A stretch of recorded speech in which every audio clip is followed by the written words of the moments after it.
अस्सलाम वालेकुम, मैं हूँ अनीला शहज़ाद और आज मैं एक बहुत ही स्पेशल गेस्ट के साथ आपके सामने हाज़िर हुई हूँ और वो गेस्ट हैं मुख्तार बाबा, जो कश्मीर की जद्दोजहद आज़ादी के एक ज़िंदा मुजाहिद हैं और बहुत खुशकिस्मती हम है हमारी कि पाकिस्तान में हमारे पास वो आज मौजूद है और हम उनसे बिल्कुल जो आँखों देखा हाल समझ लें या जो ग्राउंड रियलिटी समझ लें, वो हम उनसे आज पूछेंगे।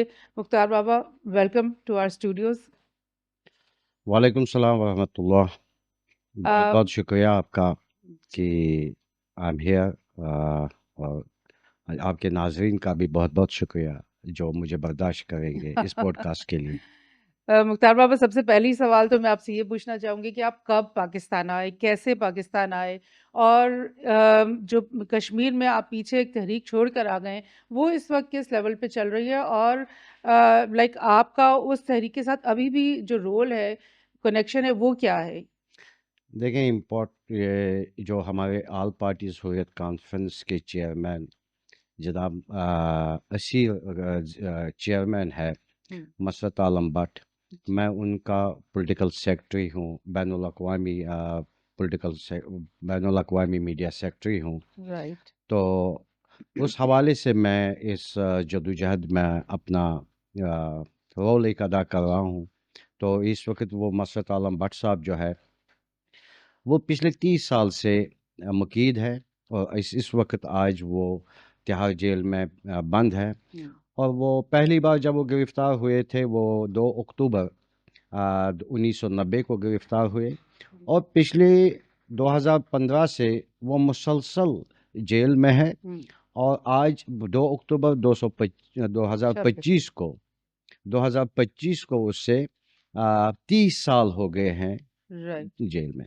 और इम्पॉर्टेंट बात यह है कि वो आज एक आर्बिट्ररी प्रिवेंटिव डिटेंशन के तहत वो एशिया के सबसे बड़े सियासी कैदी हैं, राइट, क्योंकि उन्हें 39 बार पीएसए के तहत बंद रखा गया है। Right, right. तो मैं ये पूछ सकती हूँ कि जब आपके लीडर जो टॉप लेवल के लीडर हैं वो अगर इतने अरसे से कैद में हैं तो फिर आपकी उनके साथ कम्युनिकेशन या तहरीक को आगे चलाने के लिए जो ज़रूरी एक ऑर्गेनाइजेशनल ताल्लुकात होते हैं कम्युनिकेशन वो कैसे फिर मुमकिन होती है? देखिए, इसके मुख्तलिफ मराहिल है, क्योंकि इम्पोर्टेंट ये है कि वो एक जो मुस्लिम लीग उनकी अपनी ऑर्गेनाइजेशन है वो हुँ, उसके भी चेयरमैन हैं। राइट। लेकिन ये जो एपीएससी है, आल कुल जमाती हुर्रियत हुँ, कॉन्फ्रेंस, ये एमलगम है। तकरीबन इसमें कोई नहीं तो 35 ऑर्गेनाइजेशंस है। राइट, वो मुलाजिमों के ऑर्गेनाइजेशंस है, वो ताजुओं के ऑर्गेनाइजेशन है, सियासी ऑर्गेनाइजेशन है, समाजी ऑर्गेनाइजेशन है, मजहबी ऑर्गेनाइजेशंस है।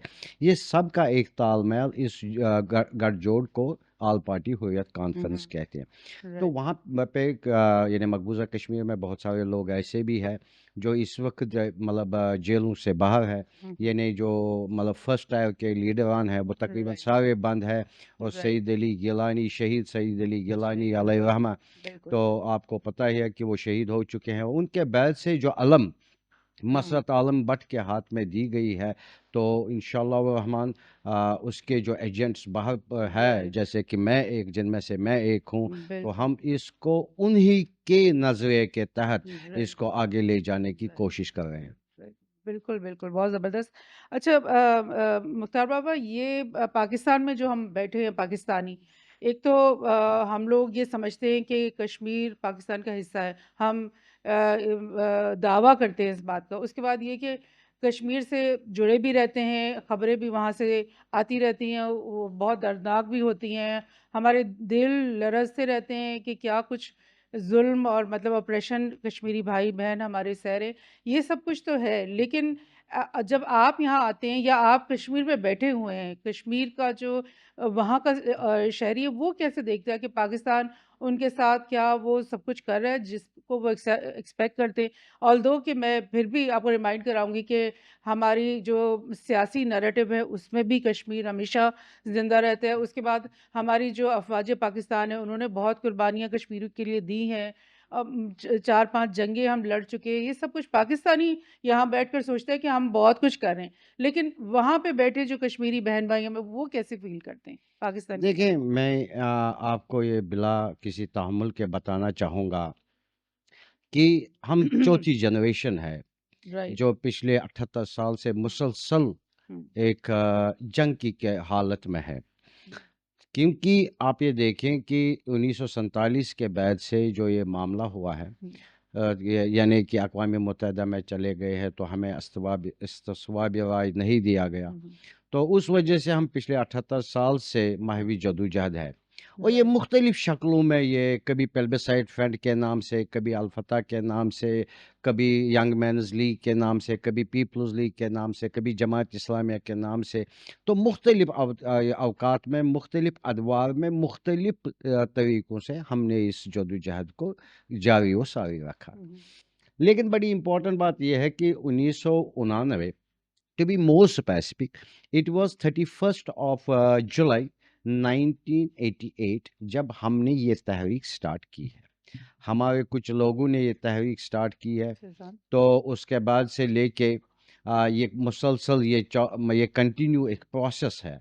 तो इसके मुख्तलिफ अवकात पे मुख्तलिफ लीडरान रहे हैं। और ये जो चौथी जनरेशन है, हुँ, ना हम कभी झुके हैं, ना कभी हम थके हैं। हाँ, बेशक उतार-चढ़ाव तो आ ही जाते हैं।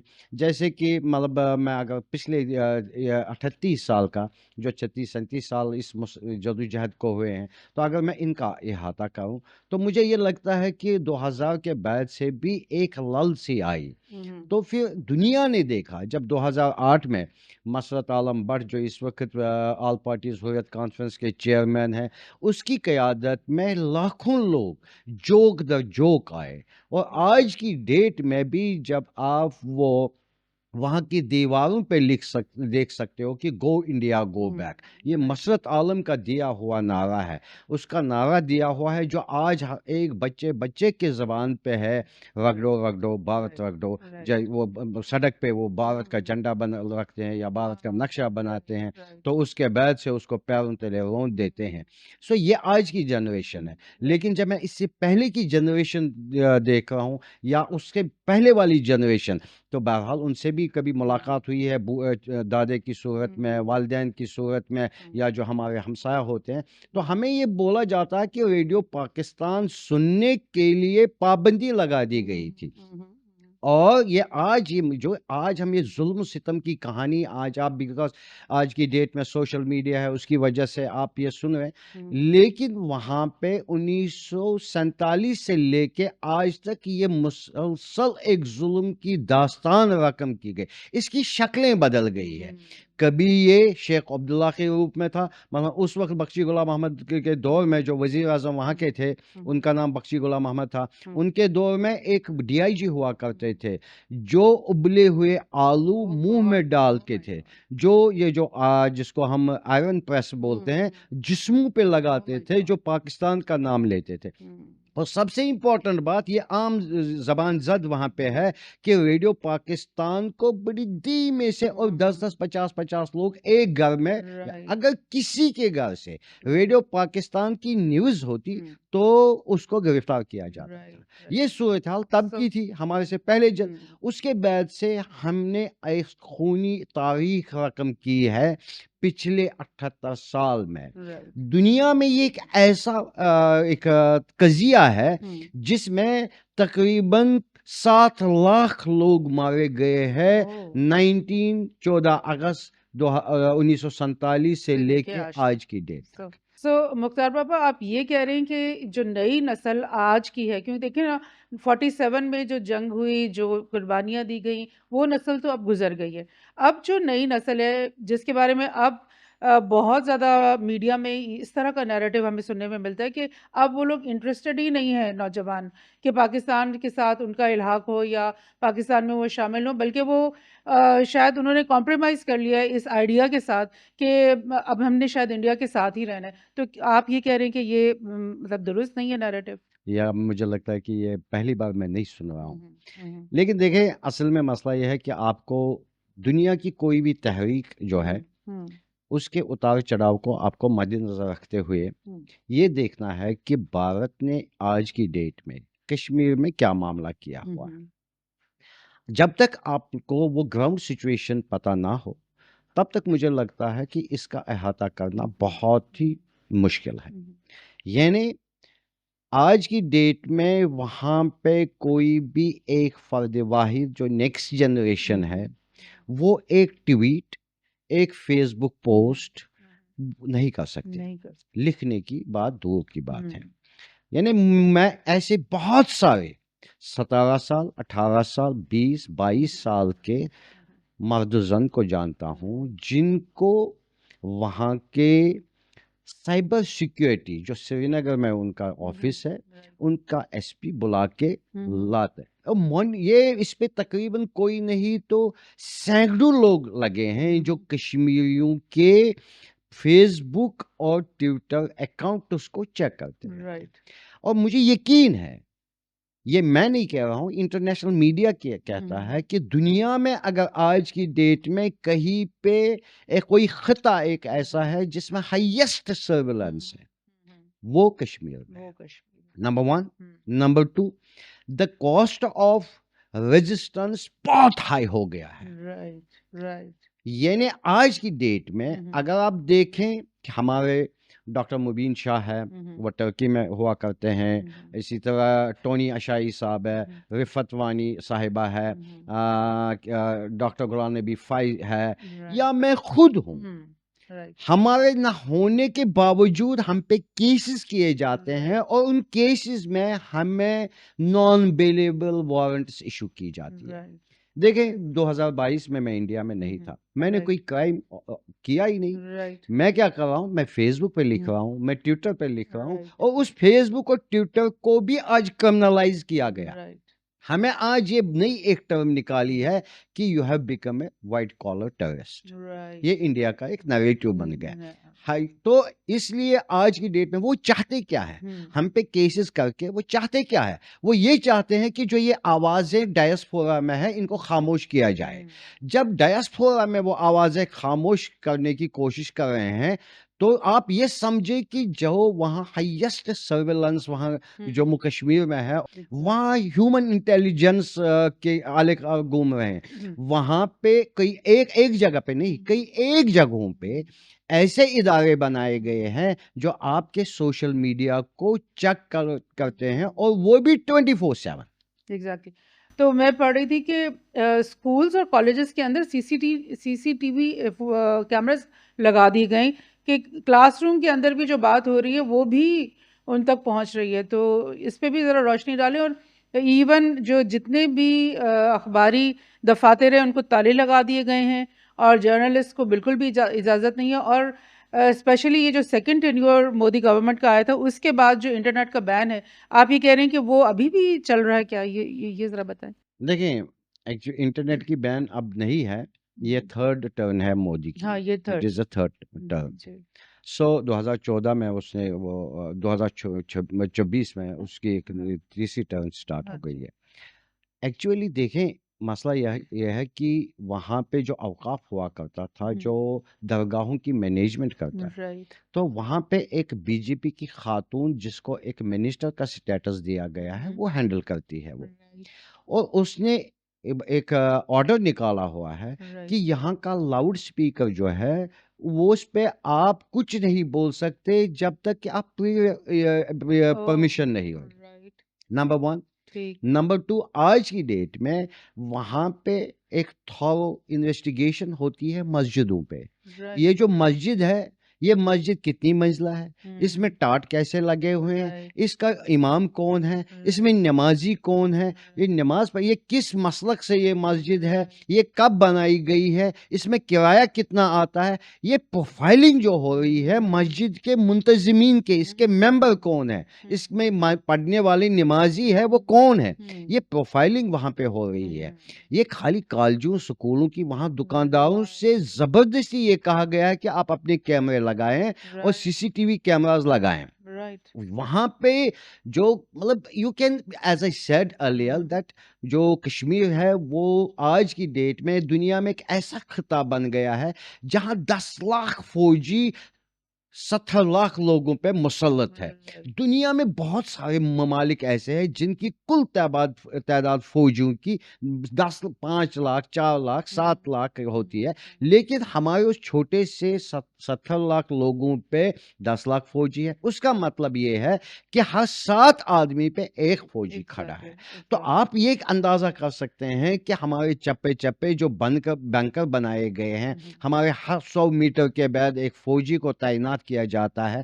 जो हमारे घरों के, हमारे मोहल्लों में, गलियों में, कोचों में जो फौजी है, जो न्यू फौजी दस्ते हैं, उनका जमाव इतना है कि वहां सांस लेना भी मुश्किल है। मुश्किल है, मौजूद देखिए, है। इसमें तकरीबन ये फौजी है। हम्म। अब क्या है कि इंडिया क्या कर रहा है, फौजियों से निकाल के हम्म। राष्ट्रीय राइफल उन्होंने एक जमात बनाई है। वो हम्म। क्या है, वो फौजी है, रेगुलर फौजी है, लेकिन दुनिया को ये बताने के लिए ये रेगुलर फौजी नहीं है, इसको राष्ट्रीय राइफल का नाम दिया गया। अच्छा। एसओजी है, स्पेशल ऑपरेशन ग्रुप, वो राइट। पुलिस से निकाला हुआ ग्रुप है। दे आर हाईली ट्रेन्ड, उनको राइट। आर्मी ने ट्रेंड किया है। राइट। बाहर के ममालिक से लोगों को ट्रेनिंग करके, पर्टिकुलरली इसराइल या एग्जैक्टली। बाकी दूसरे इलाकों से लोगों को ट्रेन करके वहां पे वो लाते हैं, और वो हर हर दिन वो एक नया तजुर्बा करते हैं। To me Kashmir has become a testing laboratory for right. Indian operation. Right. Right. वो ऐसा कोई जुल्म नहीं है। हमारे घरों को बिल्डोज किया जाता है, हमारे घरों को बमों से उड़ा दिया जाता है। तो मतलब फॉर एग्जाम्पल पहलगाम में अटैक होगा, सो उसके बाद से उन्होंने बताया कि ये जी पाकिस्तानी है, लेकिन कश्मीर के घर उड़ा दिए गए, उड़ा दी। एग्जैक्टली। बम लगा के उड़ा दिए एग्जैक्टली। कश्मीर के घर। So India is claiming that it is the largest democracy hmm. on the planet. Hmm. But to be very honest, I believe that हम कश्मीरी ने डेमोक्रेसी किस चीज का नाम है ये आज तक हमें पता नहीं है। मुख्तार बाबा, मैं भी ये फॉलो करती रही हूँ ये न्यूज़ के काउंटर टेररिज्म का जो नैरेटिव इंडिया ने बनाया है कश्मीर के अंदर, उसमें बहुत ज़्यादा एलिमेंट्स इजरायली आते हैं। इंडिया के अंदर इनको ट्रेनिंग देते हैं, उनको वो तमाम तरीके बताते हैं जो कि वो फ़लस्तीनियों के ख़िलाफ़ इस्तेमाल करते हैं, और वही डिटो कॉपी यहाँ पर फॉलो किया जा रहा है। उसके अलावा ये जो आर्टिकल 370 को रिपील किया गया, उसके बाद जो सर्च एंड कॉर्डन ऑपरेशंस का जो सिलसिला कश्मीर के अंदर शुरू हुआ, उसके बारे में आप बताएं, बिकॉज वो बड़ी एक टेरराइजिंग सी चीज़ है, जिसमें ऐसा मैंने जहाँ तक पढ़ा है कि पूरी विलेज को कॉर्डन ऑफ करके और फिर हर तरफ से फिर फौजी एंटर होते हैं, और फिर मतलब कोई रास्ता नहीं होता उन लोगों के लिए, अगर वहाँ पे कोई एक्टिविस्ट हैं या जिसको भी वो टारगेट कर रहे हैं उसको कैसे वो वहाँ से फरार हो ही नहीं सकता। और फिर ये कॉर्डन और सर्च ऑपरेशंस बहुत ही रूटीनली वहाँ पे किए जा रहे हैं, क्या ऐसा है? देखिए, सबसे पहले मैं आपकी एक दोस्तगी चाहूँगा, तो उसके लिए मैं इन एडवांस जी माफ़ी जी, भी जरूर मांगता हूँ। ये जरूर। कोऑर्डिनेट सर्च ऑपरेशन नहीं है, अच्छा। ये क्रैकडाउन है हम कश्मीरियों पे। अच्छा। क्योंकि कोऑर्डिनेट सर्च ऑपरेशन का एक अलग मतलब है, क्रैकडाउन वो हम पे टूट पड़ते हैं। अच्छा। हमारे घरों में लोगों को बाहर निकाला जाता है, राइट। हमारी ख़वातीन के साथ जो दस्तदराजी की जाती है वो उसी आड़ में की जाती है। राइट। जब ख़वातीन को अंदर रखा जाता है, then if somebody will resist there, तो वहाँ पे वो फौजी होते हैं, तो फिर ये चीज़ें हो जाती है। To be very honest, it's a crackdown on us, right. and it is not happening now. It happened from last 35 years, 35 years। especially okay. 35 right. years. Right. तो हमें क्या किया जाता था, देखिए असल में बात यह है कि शायद हमारी, मुझे सईद अली गिलानी अलैहिर्रहमा याद आ गए। वो हमेशा जब मसला कश्मीर पे बात करते थे तो वो हमेशा रिपीट करते थे 1947 में क्या हुआ, फिर 50s में क्या हुआ।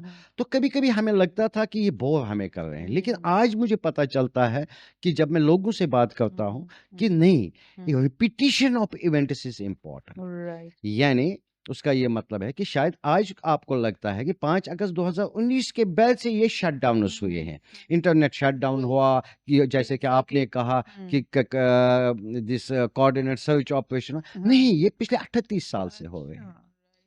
क्रैकडाउन्स हम पे हो रहे हैं। गाँव के गाँव को सड़क पे निकाल के बर्फ में, गिरती हुई बर्फ -5, -6 में बाहर निकाल के 24-24 घंटे, ओह! 38-38 घंटे, ओह! 48 घंटे बाहर रखते थे। Oh my God! सो उसके बाद से लेके और कड़ाके की सर्दी में, और सबसे इम्पोर्टेंट बात है जो हम फेरन पहनते हैं उसको भी निकालना पड़ता था, क्योंकि कभी कभार उनको लगता था कि किसी के अंदर कोई चीज बंदूक ना हो, वगैरह ना हो, या कांगड़ी ना हो, वो कांगड़ी से भी डरते थे। हाँ, सो ये एक रिपीटेड एक ये है। हाँ, बेशक कुछ अरसे के लिए ये को थोड़ा कम हो गया था, लेकिन आज की डेट में 5 अगस्त 2019 के बाद से ये कंटिन्यूअसली हो रहा है। राइट, और सबसे इम्पोर्टेंट बात ये है कि वहां से जो, देखिए एक इम्पोर्टेंट बात मैं आपको बताऊं, इंडिया ने क्या किया, इन्होंने एक एम, ये एक स्ट्रेटजी थी 5 एम्स: मीडिया, अच्छा, मस्जिद्स, राइट, मौलवीज, राइट, मिलिटेंट्स ठीक, एंड मासेस।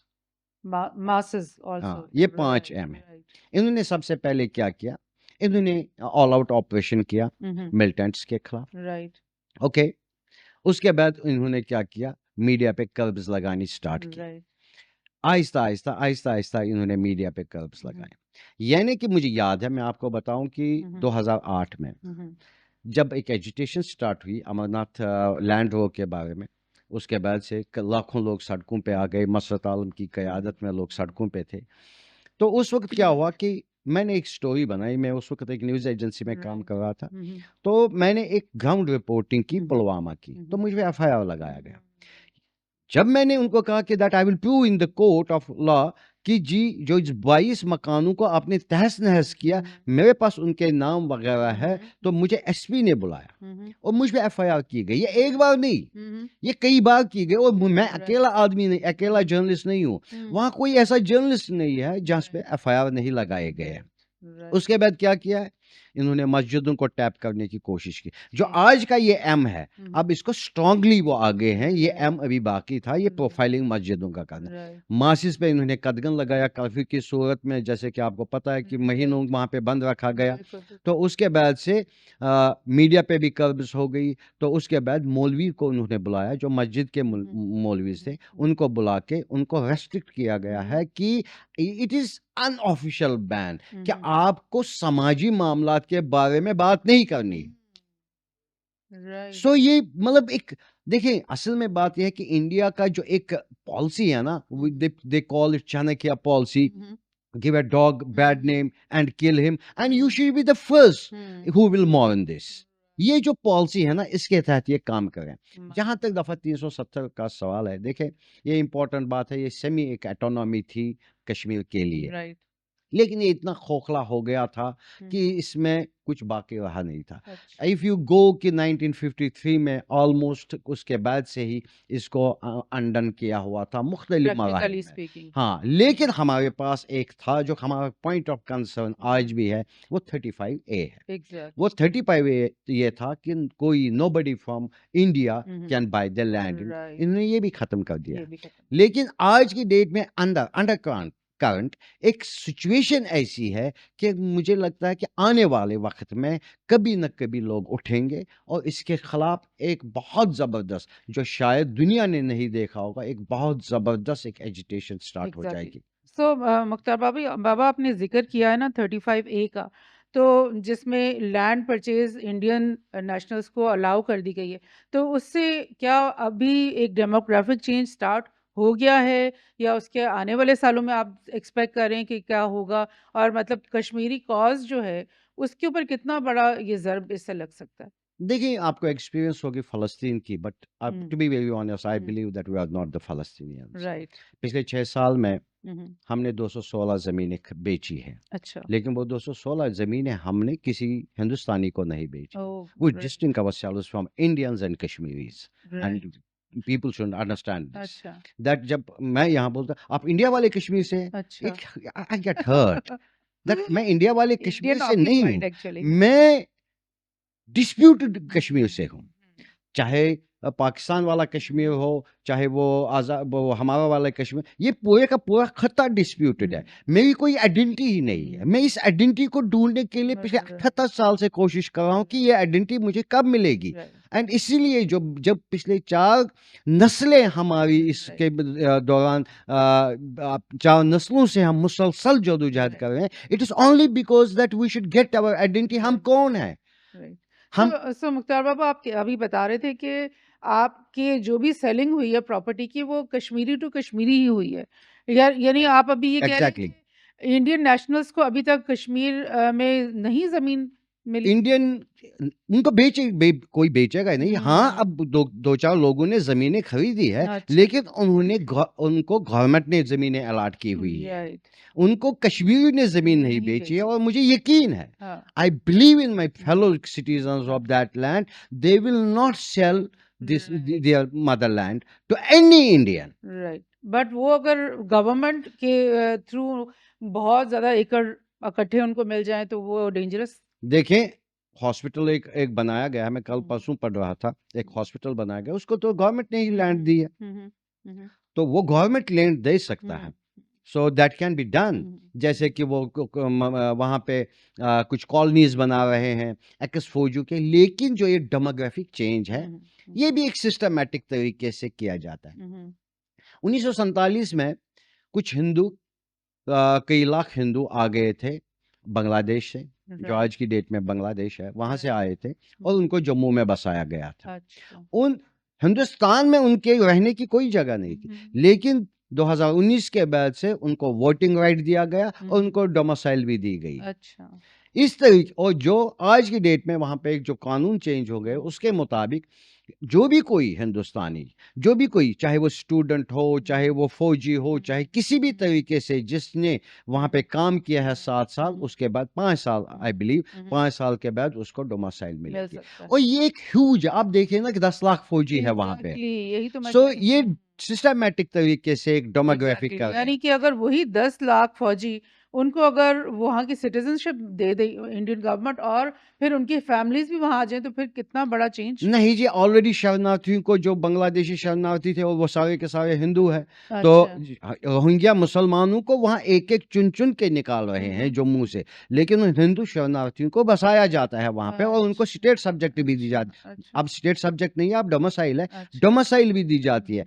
इसी तरह से वो 2-4 लाख लोग हैं, अगर उन 10 लाख लोगों में से 5 लोग ही, या बाकी जितने भी हैं, और जिन्होंने आज तक सर्व वहां पे किया हुआ, उनको डोमिसाइल दिया जाएगा। ये एक बड़ा चंग, भैया आबादी का, जो हमारी इस वक्त की आबादी है, अभी तक तकरीबन तो 10% को दी हुई है, तो आने वाले वक्त में ये 20% हो सकता है। But they want to try, they want to keep their flocks tight, कि कभी भी अगर सिचुएशन ऐसी होती है कि राइट ऑफ सेल्फ डिटर्मिनेशन का मौका आए, तो उसके लिए वो ऑलरेडी उनके पास एक नंबर होगा। This they are trying to make a number game in their favour.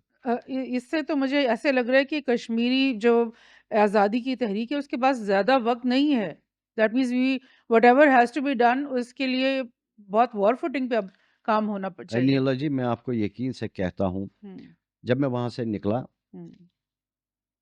बड़े जुल्म मैंने देखे हैं वहां पे, मैं कभी नहीं निकला, लेकिन मुझे 2019 के बाद से ये लगा कि एक सफोकेशन हो गई है, अब ये बात करने नहीं देंगे।